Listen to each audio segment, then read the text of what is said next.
This is the OverReaction podcast. Imad.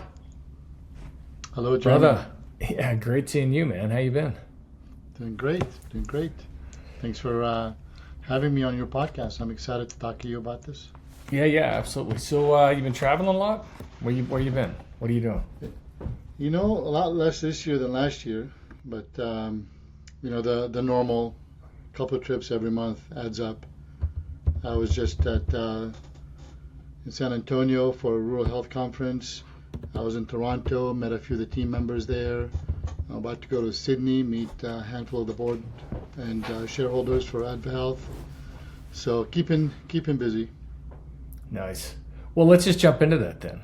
I mean, because you're talking about where you've been, fill everybody in. Like, what's you've been at Adva? You took over. So you were like what, like an advisor, board member, et cetera, for a while, and then a couple months ago, they made you an offer you couldn't refuse. That's pretty much it. Yeah, I was on the board of directors for about a year. I came in just as we were acquiring the FlexView viewer and kind of bring in that imaging expertise. And after about a year, we had a vacancy in the CEO role. We had a search committee, and we went through the process, and they asked me to step into the role, and reluctantly I accepted. And it's been fun. It's been a whirlwind for the last couple of months. I've been my career. I've been started mostly on the commercial side, and then for the last 8-9 years, I was on the provider side. I worked with vRad and Path Group and others. So now I'm back on the commercial side. You can pick your term, whether it's the dark side or the light side. But it's been kind of fun to see it from both sides of the conversation. So, yeah, light or dark side, it depends on perspective and also the day, right? Yeah, that's right. So why Adva? And I mean, there's a lot of different ways you could go, right? So after you left vRad or Mednax or hang on, who bought? Was it Rad Partners? Eventually, it was Rad Partners. Yeah. Okay, I'm making sure I'm keeping track of everything. So you Rad Partners, doing great stuff there. Then you were at Path Group, CIO, and then I mean, anywhere specifically within informatics or imaging, you could probably pick your destination. What was it about Adva over anything else that you could have gone to? Yeah, no, it's really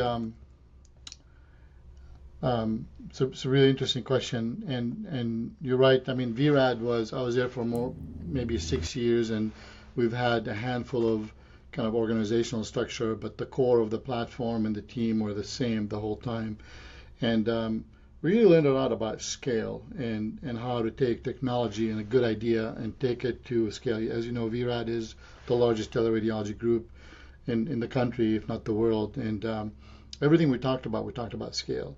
And the challenge there is that, vRad's been around for, 20 years. They've had the platform for probably 12, 15 years, maybe more now. But there's a lot of legacy, right? So it was built before the cloud was a thing. And it was always a challenge, it was always a challenge to take something new to market. And even if you have something new and you build it in the cloud, you're fractured. Your platform is half on-prem, half in the cloud. That just has a whole bunch of complications. So it was, for years and years and years, every time I talked about a technology and the legacy anchor was always a problem. And it was just really frustrating. And the fun thing about AdvaHealth is that it was built and born natively in the cloud, for the cloud. So it's just kind of leapfrogging technology without any of the anchoring baggage that comes with being in the business for 20 years and having that legacy code base and implementations and so on. So it was really fun to kind of leapfrog, because whenever you talk about new tech, the biggest problem is adoption. And the biggest barrier to adoption is how do you fit it into a new paradigm where you have modern technology and legacy technology. So really cool people, really cool product, really cool time in medical imaging. Everybody's excited about AI and all the things that it can do for the industry. I'm excited about that.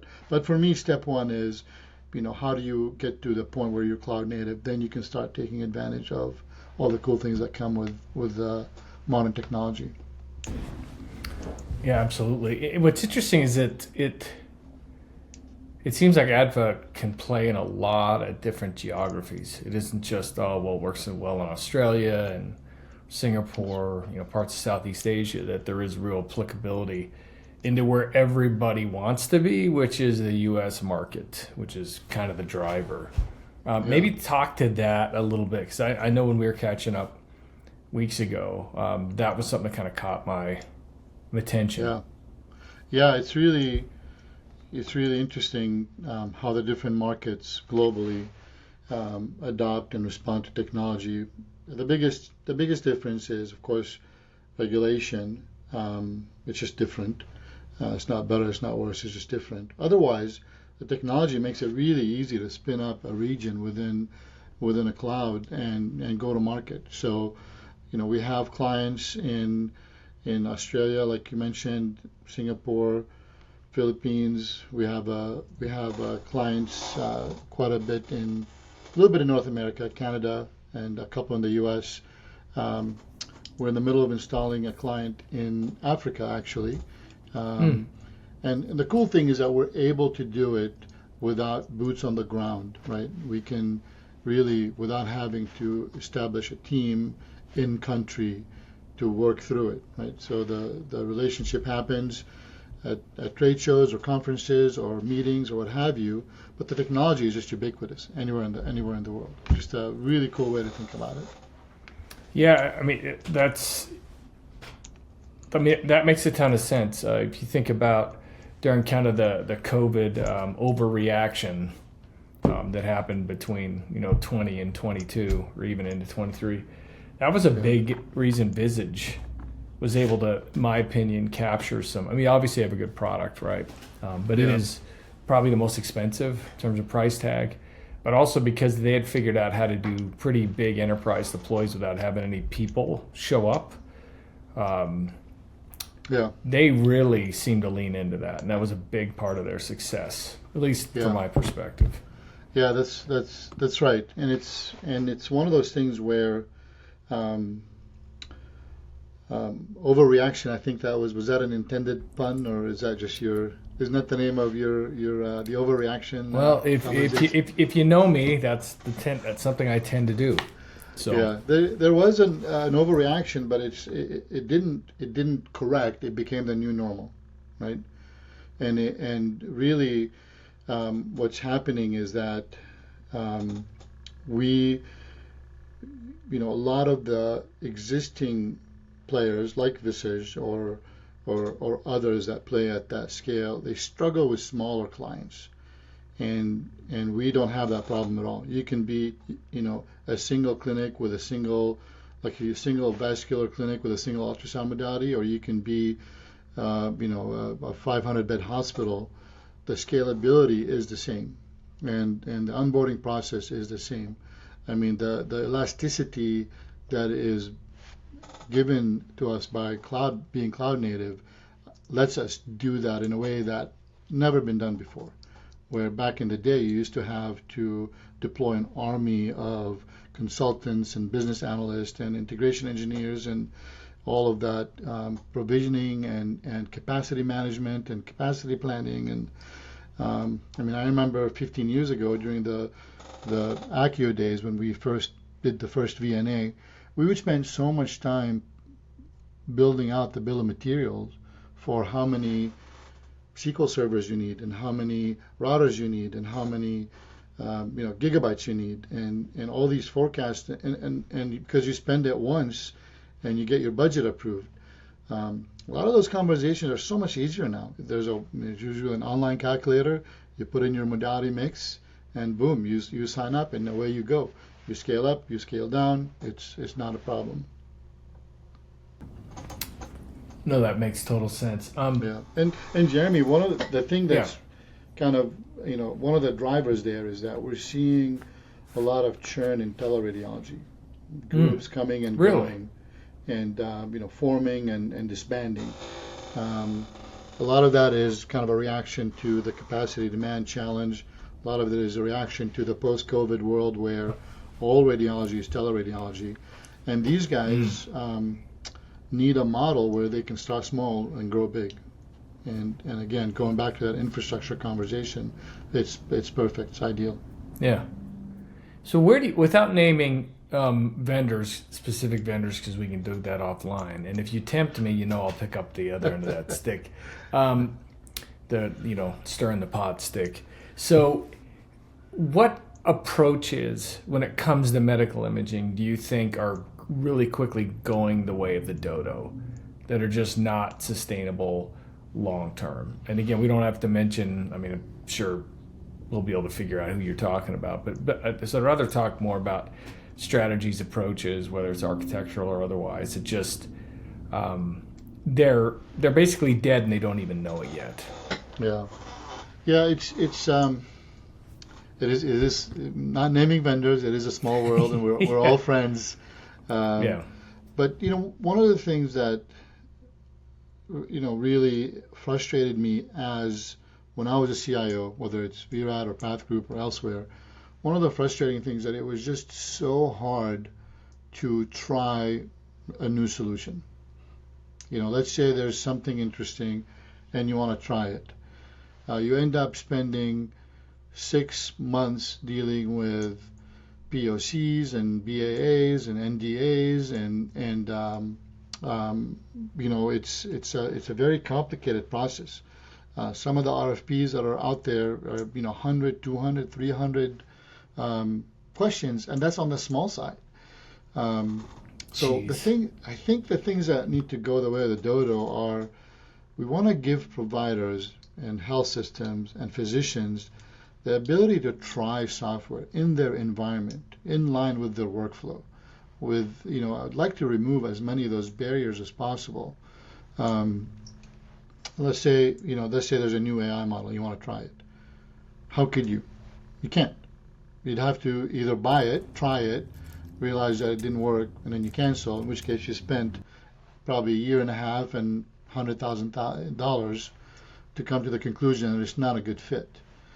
I think the thing that I'm trying to do at AdvaHealth is eliminate those friction points, and I think those that will fight that are going to go the way of the dodos. I think people just want choice. They want options. They want to be able to experiment.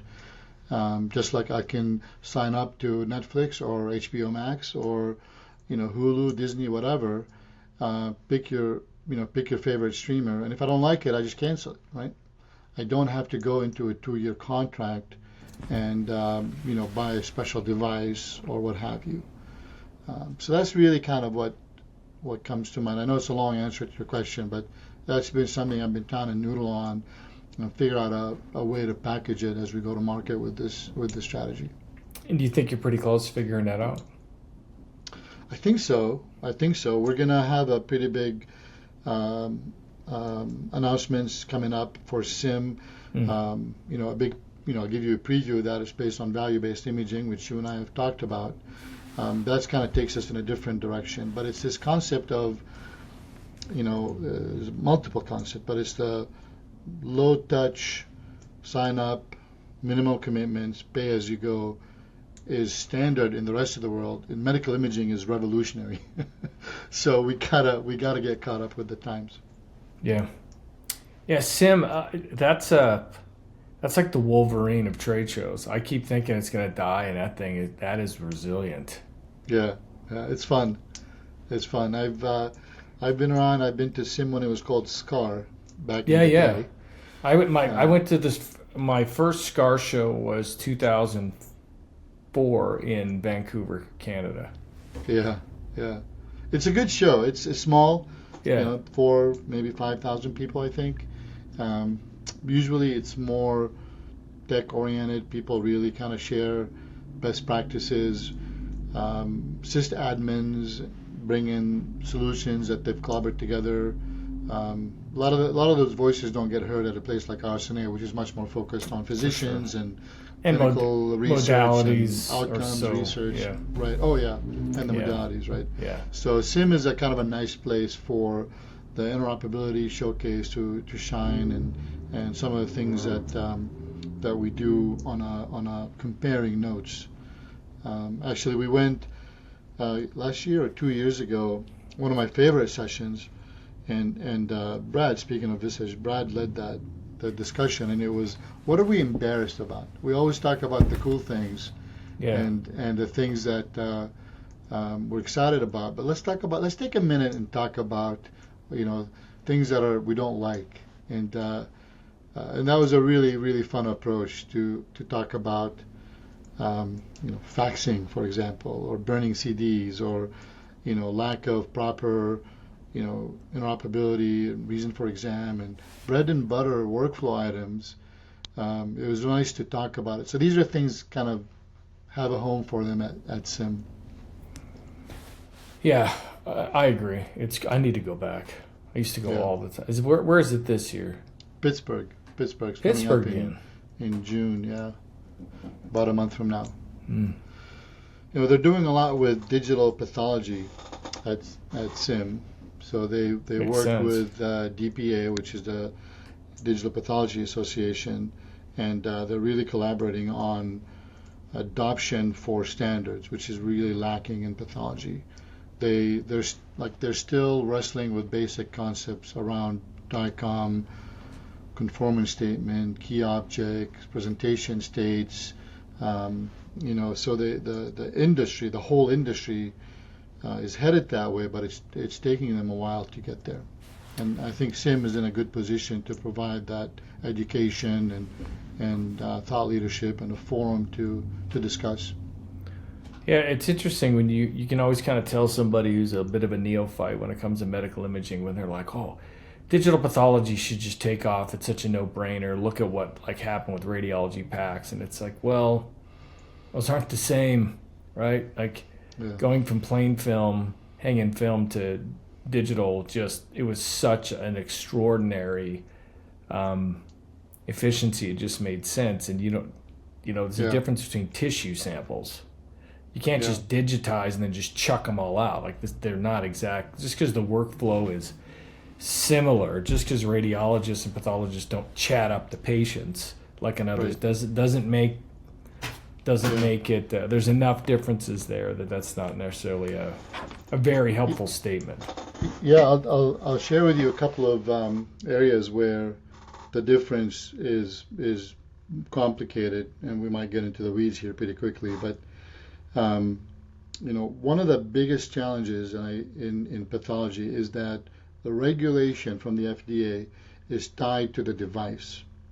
Something that happened in radiology really, really early on is that regulation, I'm talking about FDA 510K type regulation, they decoupled the viewer, the presentation of the image from the generation of the image. Those were decoupled.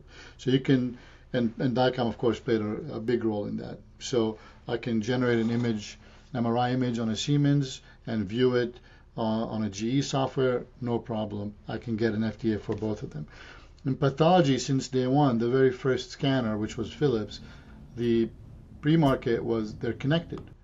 It was the entire chain of custody of the pixel from generation to display was connected, and every subsequent FDA, used that as a predicate. So if you want to generate an image on a Leica and then view it with this, software on a barcode monitor or whatever, you break the chain of custody of the pixel. And in pathology, that's like a big no-no. In radiology, it's the bread and butter.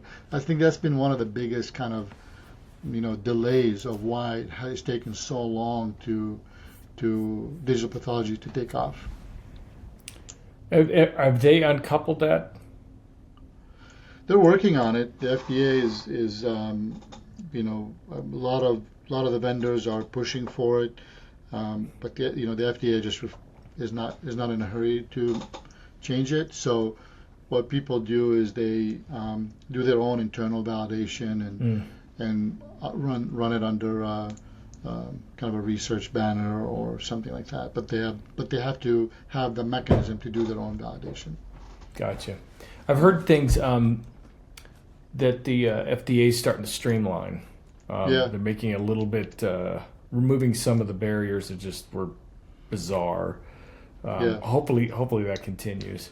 Did you guys? Do you guys have your 510 clearance? We do. We Nice. have it. How long did that take, huh? Well, the first one we came with our acquisition of FlexView.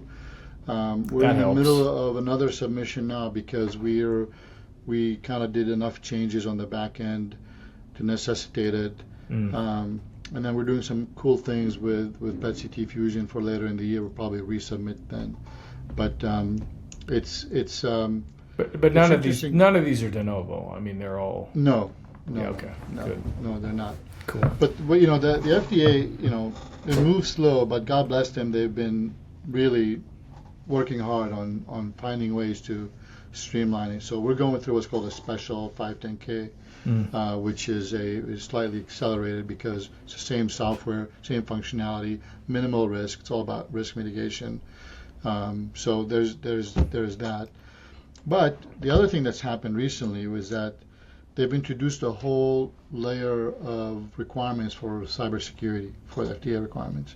And that's a reaction, or maybe an overreaction, to use your words, to the ubiquity of implantables and remote monitoring, and the software as a medical device is not a isolated standalone software.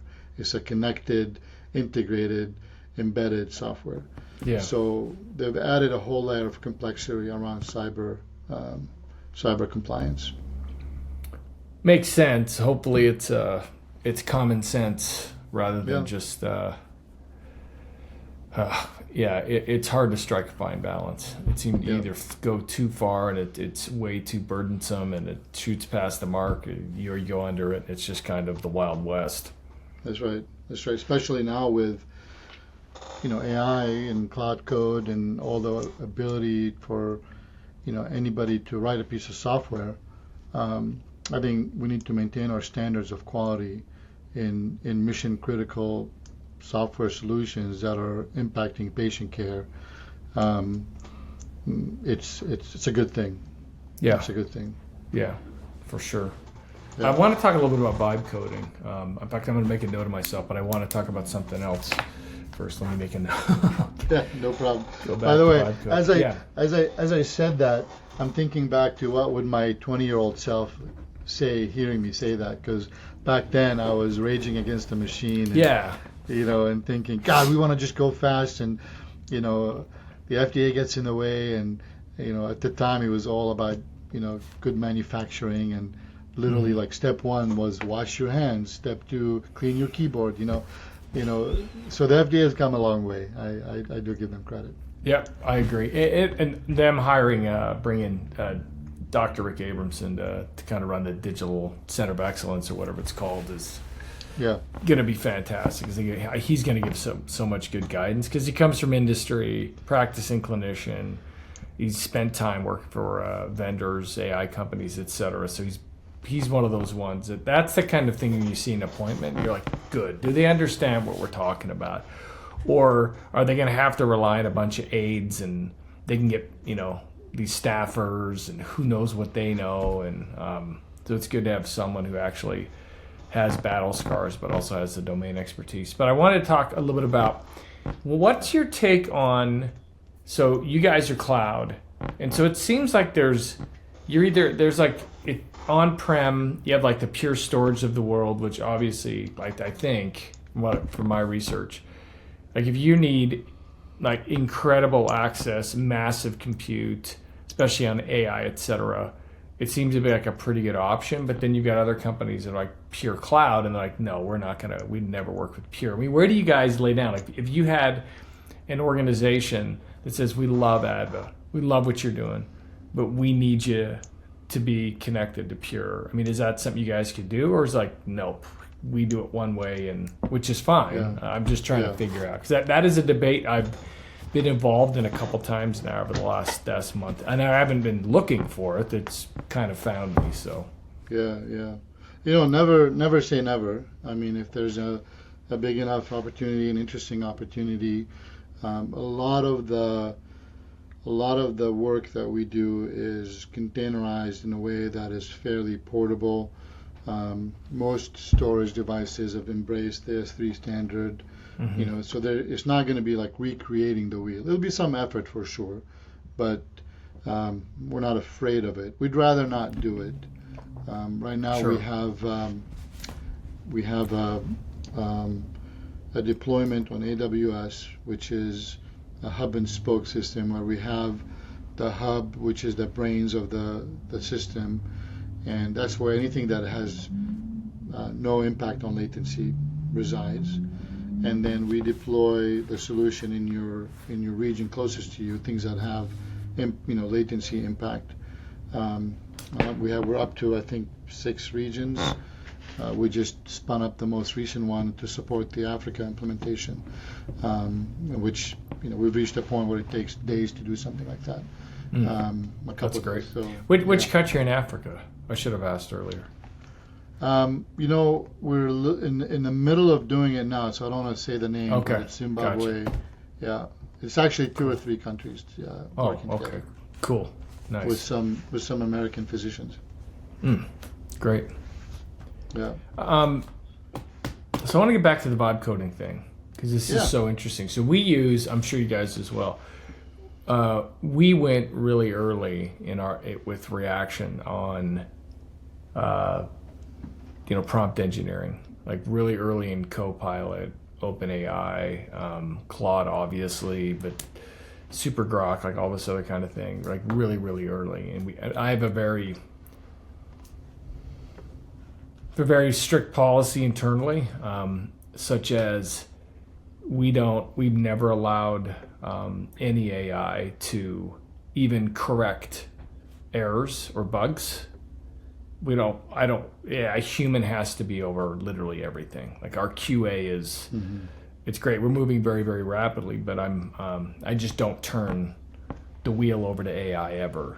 To actually push and change anything in production. It can't actually do that. So we're a little bit different. But I don't know why I gave that preamble, actually. Except, so you hear a lot of these things happening about where we're going to vibe code or, a CEO gets really ticked off. Seems like everybody hates their existing CRM regardless of what it is. They're just like, oh, we hate it and we want to go somewhere else. So we've been here, which has been kind of good for us because we've been out there replacing some of them. But the whole my perspective, the whole notion is that a company out there could vibe code their CRM and make it really successful internally seems like literally insane. Like you want to maintain all the protocols, the security, you want to keep it updating.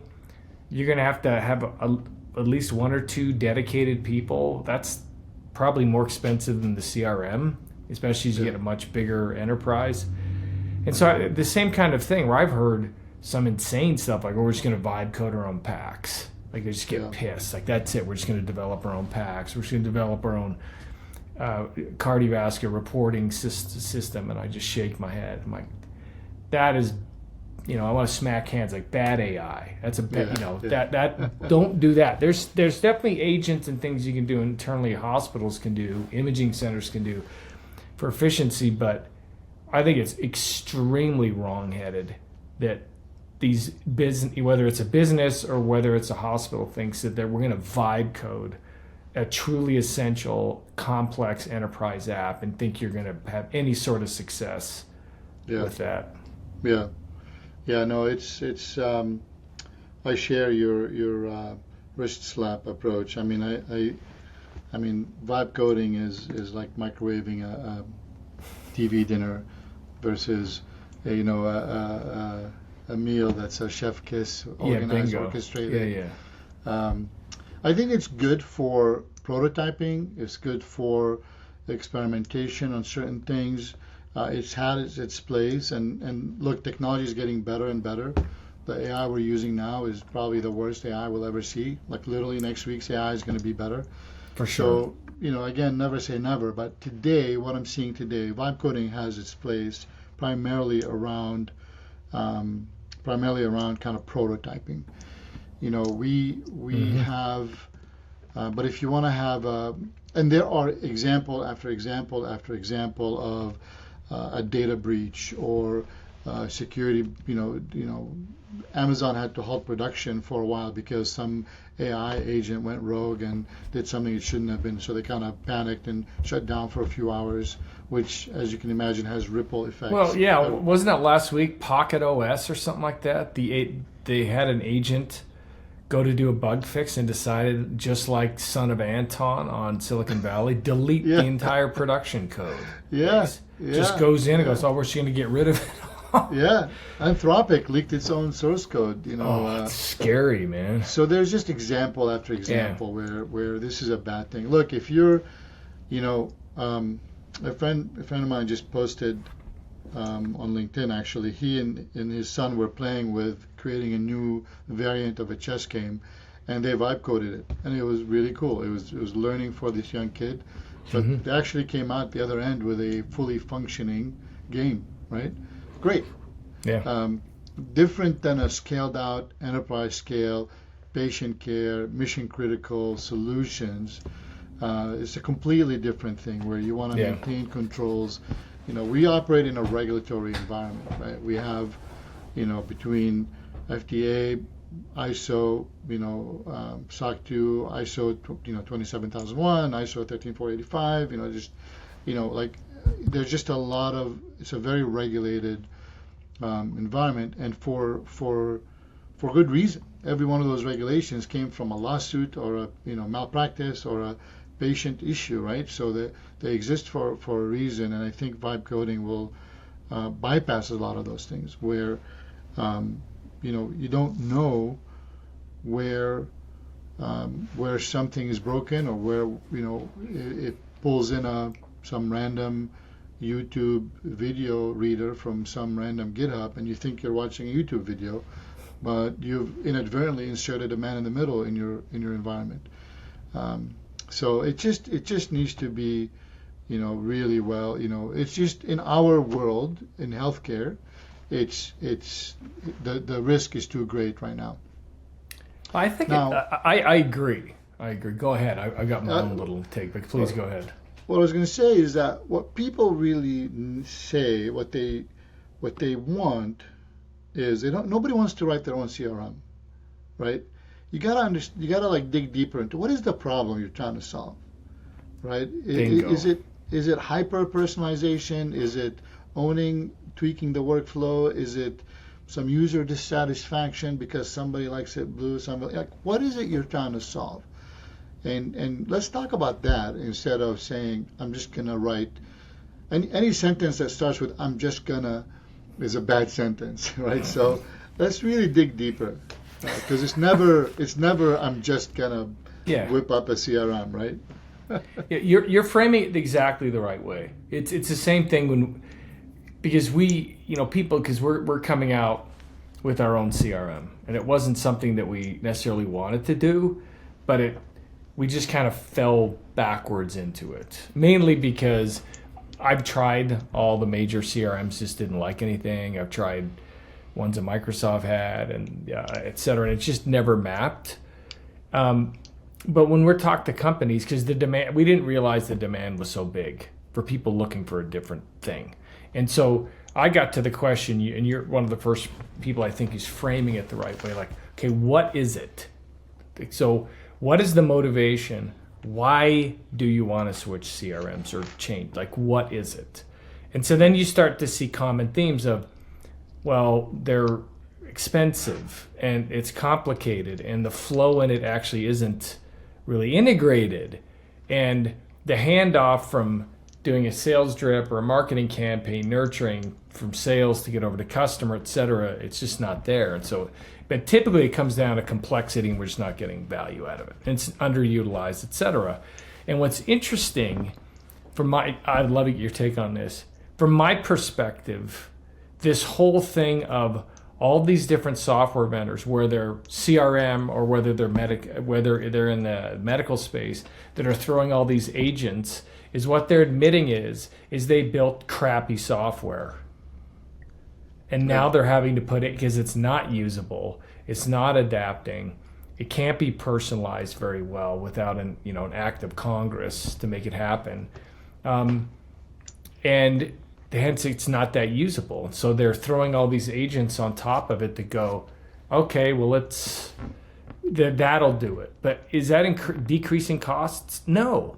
Is that decreasing complexity? No. It's yet another layer. So rather than go, well, let's make the system do the basics again and make it really easy and really intuitive, and then just have automation be where it makes sense and seamless. Because I got to tell you right now, Copilot keeps popping up and I want to kill it. It's like alert fatigue. I feel like a doctor, like enough of these agents. What can I help with you today? Can I help with this? Can I do this? Like, you can get away. AI needs to move to the background, in my mind. It shouldn't be jumping in your face like that. Remember the Clippy thing that Mike Word used to have? Right. It's kind of like that again, except it's an avatar of a person or something. And I think we're just going overboard. That's just the way, right? New innovation comes out, everything's FOMO. We're just freaking out. Like, it's either greed or fear. We're going to get barreled over if we don't have an answer for this. We're not gonna show up in proposals. We're not gonna be competitive. We got to AI, and they just throw it everywhere. Yeah, that's so right. I think we're just having hyperventilating overreaction, and frankly, I think we're getting super frothy. The tech industry is really getting frothy. Anyway, what do you think on that? That's right. That's exactly right. Look, if you zoom out a little bit, you'll see these patterns in the 90s, it was all about the networks and the 3coms and the Ciscos, and in the 2000s it was the internet, and then it was the social network, right? And then it was internet 2.0, and then it was cloud, then it was mobile, right? Then now we're now at the AI phase, right? And I would probably admit AI is different. I think it's more transformative, but it is a phase. And maybe 5 years from now we'll be talking about quantum computing and how that's changing our world. For sure. Right. So no matter what, you go back to tell me what you want, what you really, really want, to quote the Spice Girls, and like really kind of hone in on the problem, and solve it. Right. That's kind of exactly what we're trying to do in medical imaging. Yeah. I mean, you have no idea how many times I've watched a radiologist click and drag and 3.4, and then they grab their iPhone and they do 3.4 times, and they click and drag, scroll. Oh, it's 5.8 times 5.8. They put down their phone, pick up their microphone, and they dictate the two numbers that they just multiplied, right? It's just insane, right?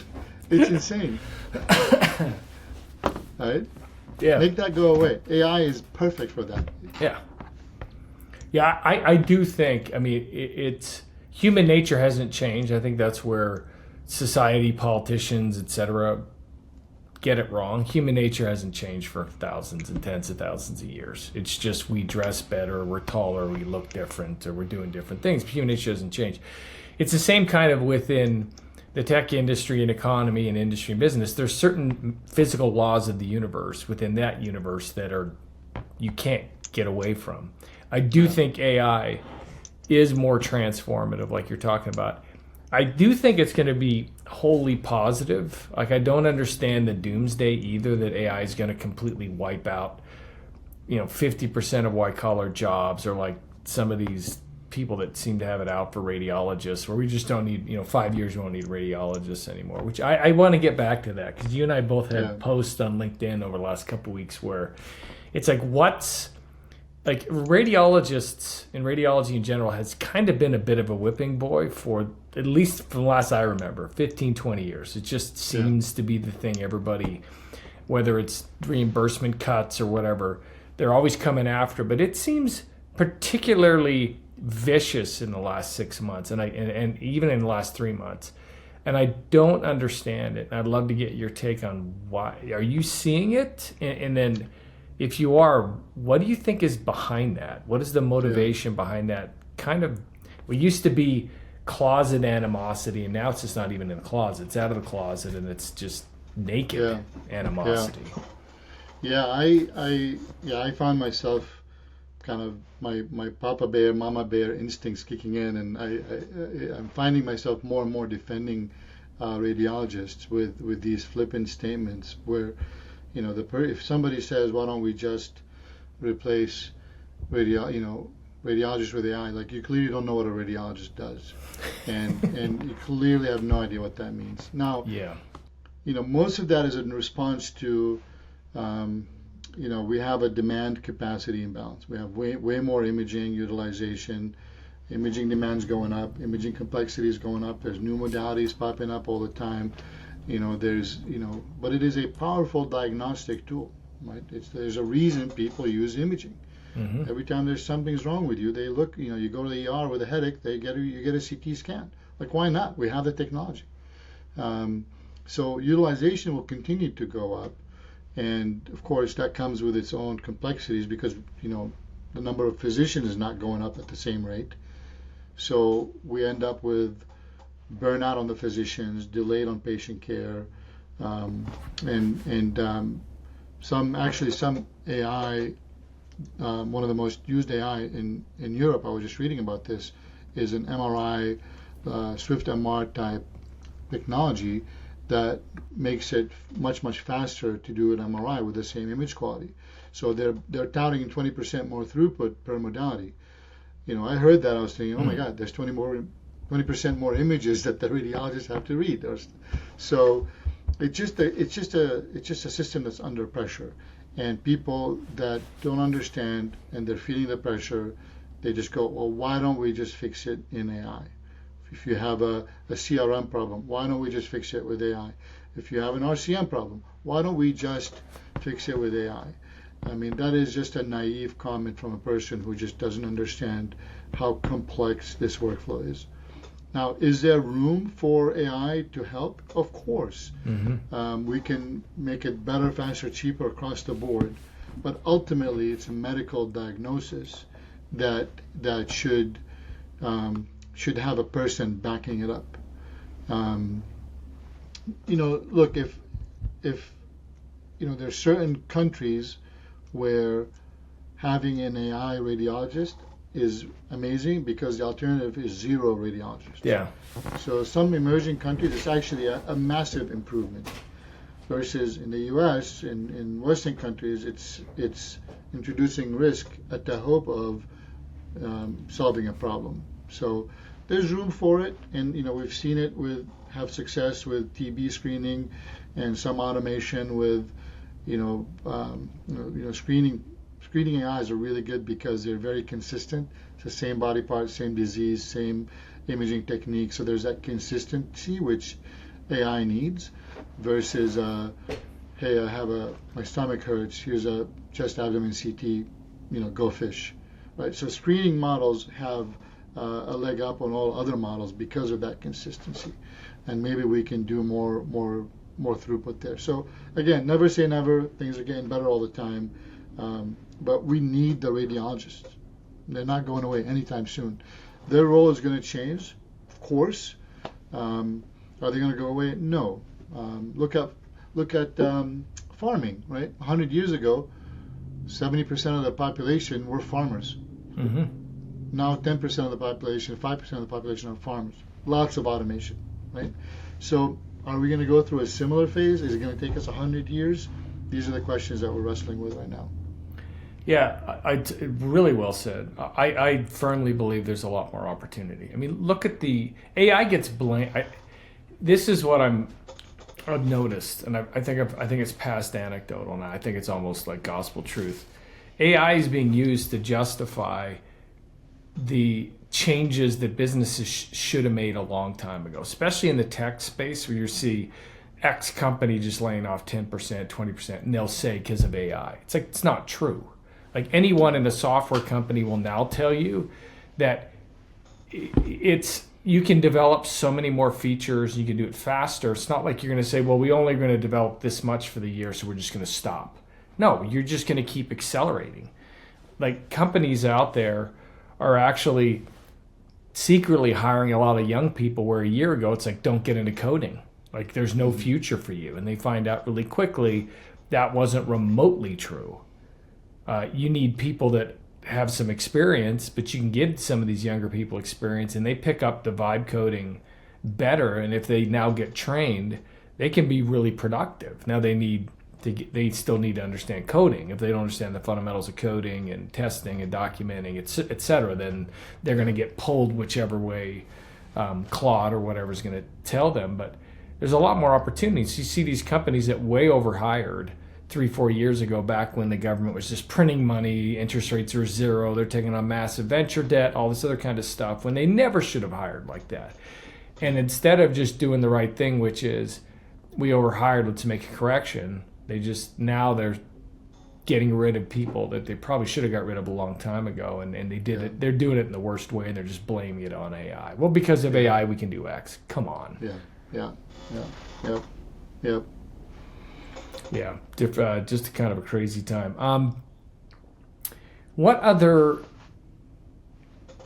So what can we look for coming out of you guys, Adva, over the rest of the year?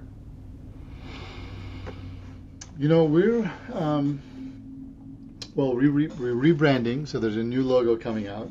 Oh, really? So that's nice. That's been fun, but not probably the question you were asking. But it's really trying to focus on building what I call the RadOps tool. We've gotten really good at building kind of the radiologist workflow, image in, image on the screen, report out, that workflow. We're all really good at it. But managing the rad group, managing the business, especially if you're a telerad, it gets really complicated really fast. So we talk about licensing and credentialing as an example. I don't even want to get into scheduling complexity, but let's talk about licensing and credentialing, right? If you're a rad group of 10 and you're working for one hospital, it's a non-issue, right? Mm-hmm. If you're a rad group of 50 and you have 100 contracts because you're a teleradiologist, that is a very, very complicated problem to solve. And you end up hiring 3 people to juggle 7 spreadsheets, and you still get it wrong sometimes. Yeah. So it's, these are the things that we want to be able to make seamless, eliminate friction, whether we integrate with a licensing credentialing system and then we take it off of your work list if the flag is raised, or we find that there's a gap in rostering, so we bring up a flag that says, hey, you may want to consider filling in this gap. There's a lot of tools that are coming around managing the practice that we're going to be working on over the next 6 to 12 months. I love that. I mean, that's kind of the thing that's kind of like the forgotten man almost, where everyone wants to chase what's sexy. And you're like, what sexy is? Being able to be a lot more efficient in just the general operations. That's like super sexy, and no one's focusing on it. Is that that's different than like Philips, like radiology operations command center, right? I mean, what you're talking about? That's right. Yeah. Okay. That's really more around kind of scaling the technologist, monitoring, fleet management. Totally responding. Different. It's managing the hardware. It's kind of cool to be able to run, a modality remotely. So you can have one tech running multiple modalities. And then the boots on the ground are really more about patient safety and handling, but the expertise to follow the protocol and generate the images, because there's a technologist shortage, just like there is a radiologist shortage. So that's that's a little bit different. Gotcha. Yeah. So is there anything? This has been great. I know we're coming up on the end of it, but is there anything that we need to discuss that we didn't? Any question I should have asked that I didn't ask you? I don't know. Or any parting shots? Any parting shots? It's. I would say the vibe coding thing is an interesting one, and I go back to it. I want to go back to it because I played with it. I have kids in college that are, trying to figure out their way in life, and it's been fun. It's been fun. It's been fun to play with it, And you and I have a few gray beards, and we've known each other for 20 plus years, and we've seen the world change quite a bit. I tell my kids that I lived the world before the internet and after the internet. Where I used to read, the news on paper and print maps on paper and, answer the phone that's attached to the wall. And I've lived the world after that, right? And they haven't. So when I tell them how things were, it's just hard to convey. And for them, they're having the same exact experience with AI. They've lived the world before AI, and they're going to live the world after AI. And I'm trying to kind of think through, well, what does that mean for you? What does that mean for your kids? My grandkids will probably never learn to type, or maybe never learn to drive. Like, the world is changing, and it's kind of fun to pause, witness, and enjoy the ride. Yeah, boy, that's a really good thing to end with, and I'm going to add something to it. It's interesting because I've been in tech consistently since I graduated from university in '97. I went straight. I got a degree in economics, but I just got married, just had a son, and I couldn't imagine going to New York, my wife and kid, 1-bedroom apartment, working 80-hour weeks doing econometrics. I just couldn't. So I joined a little internet startup back when, back in '97 it was 56K modem. I think DSL was like all of a sudden, oh my God, or actually it wasn't even DSL, I think it was an ISDN connection. That was like the early days, which you couldn't run anything on that right now. But I'm actually, in a lot in my life, I'm a Luddite, where I don't want a self-driving car. I don't want my home all connected so it's monitored by Bluetooth. Like, there's just certain things for me, at least. And I kind of, and I work with a lot of some youth groups in my church. And so what we're seeing with a lot of these young men that are coming up is they haven't struggled. And I don't mean, like, certainly the struggle that they have seems to be social media and all this other kind of stuff. But there used to be this thing where you came of age, where you gained a lot of self-esteem and emotional and mental resilience because you did hard things. Like, you played football for a coach that swore at you all the time. And then during the summer, you worked out on a ranch or construction where you were sworn at the whole time and all this stuff, and you had to drive a stick. And so there were these things that you had to do, hard things that were actually truly scary. And it like created additional mental pathways. It's like getting back in the day, I don't know about you, like we had algebra and calculus in high school. There wasn't a calculator that could do that. There wasn't a computer that could do that. You just had to do it. And so you just had to go, and it wasn't even like, I don't even use calculus, but it was the grind of learning how to do calculus, overcoming that problem solving that kind of set things up. That's my biggest concern for the rising generation, is when they don't have to learn how to do math, they don't know how to write cursive, they don't even know how to drive, etc. Where are the difficult things for them to overcome so they can become a more realized person? I think that's why so many kids are maturing a lot later, is because we're kind of removing a lot of obstacles that frankly never really existed previously in society. So I think that's something that, whether it's families or, I don't want the government to necessarily step in and start doing all these laws to make it, but I think it's something that we need to consider. And this is, sorry, the last thing I'll say on it. We kind of take an approach with people we hire that are out of university, and I've told my team, it's like we're like the finishing school to teach them how to be a grown-up, because they didn't get it in university, they didn't get it in high school, so we're going to have to help them learn how to be challenged. Like, if I may have something I don't like about what you're doing, I'm going to tell you it, and you don't need to have a mental health day after it. It's like, this wasn't a personal attack, no one's mad at you.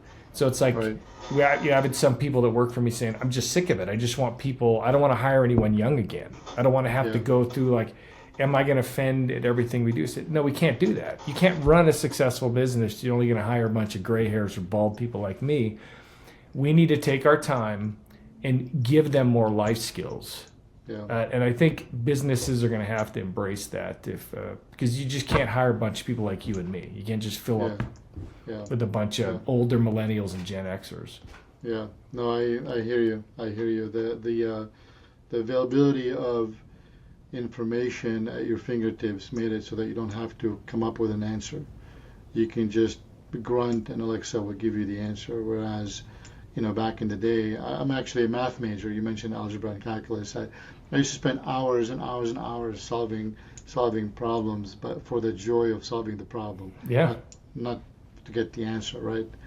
And that's a different attitude about how to approach day-to-day problems and life problems and work problems. Yeah, exactly. Yeah, I mean, it's great. Technology's fantastic. It's just look at our kids and look at people that we're mentoring and look at kids we're hiring, university students, et cetera, and be like, okay, how can we now help them? It isn't enough it isn't just enough to complain about it. It's like, let's be problem solvers in this. I really appreciate your attitude about this because quite often I get frustrated. I'm like, wow, why can't you be more like me? But I really like your approach and attitude around mentoring them through that process and filling the gap in skills that they may not have and they don't get in college. My first job, I was at a soap factory when I was 14. Bingo. Working on dishwasher dispensers and it's just, and I had a bunch of angry old men yelling at me. Yeah, you just thankless job. Like I was. I worked on an asphalt crew, and then I worked on a fencing crew, and then I worked out in the oil patch, and then I got my CDL, and I drove big rigs, and I hated all of it. There wasn't any of the job. I mean, now actually I would like to go buy. I kept my CDL. I'd love to just drive big rig around now. I'm just put me in something, let me drive. But you remember, most of the jobs you didn't really enjoy, but it didn't really matter because nobody enjoyed it. But boy, it really built that character, and this came out of desperation a couple of years ago, Imad, because I was as angry and frustrated with the rising group that we're trying to hire, and I just churned through people, and I had to come to like this Paul thing where the angel comes and smacks him around, blinds him, etc. Where I just said, what are you doing? This is the reality. Why are you yelling about just what is? Like, what can you do, right? What if it was your son that was working? Would you treat him that way? I'm like, and it hurt. I was like, oh my gosh, I've been a real a-hole. Yeah. And I went, okay, let's look for intangibles. Let's not hire for tangibles anymore. Let's look for are they honest? Are they just hardworking? Are they passionate? Are they smart? And let's give that to them and give them kind of growing up and take a little extra time with them. And it has paid off. For the first time ever in my business, I don't have a weak link. First time ever. And it's taken almost 3 years of a lot of work on it. But I'd say stick with it, embrace these kids coming out, give them a chance. But hold them accountable and have higher expectations. That's the thing that, I don't mean to rip on people's parents, but too many parents have too low expectations for their kids. And it's like, raise the bar of expectation for them. Hold them accountable, but give them a little extra help. But keep that expectation high, and you'll be surprised they'll actually achieve it. But anyway, so I'm getting too philosophical now. So. No, I love it. That's great. All right, man. This was fantastic. You convinced me. I might be coming out to Pittsburgh. I've been missing SIIM for the last month. I'll probably see there. But everyone who's listening, we're gonna have you can follow AdvaHealth in the show notes. You can follow Imad as well. As LinkedIn is there on his profile, so follow him. Go check out Adva, amazing stuff. But Imad, thanks. This was awesome. It's great catching up, my friend. Yeah, no, thank you. I enjoyed it. All right, Talk brother. to you later. Take care, man.